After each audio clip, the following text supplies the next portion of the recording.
2 নাম্বারটাতে আসি। এই যে all point on the ceiling shall have a detector within a distance equal to or less than 0.7 times the listed spacing. Listed স্পেসিংটা কি বলছিলাম?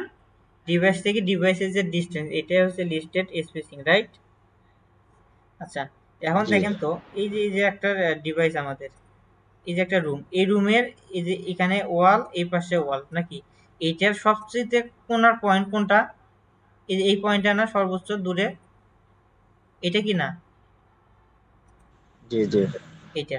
তাহলে এই কথাটা বলছে মানে যে কোনো পয়েন্ট, এই যে any point on the ceiling, ceiling এর যে কোনো পয়েন্ট থেকে যে ডিভাইসের লিস্টিং স্পেসিং হবে এইটার সাথে এই যে ডিস্টেন্স যে ইকুয়াল হবে, গুণ হবে, এটা কত? 0.7। যে 0.7 এটা হচ্ছে এনএফপি এর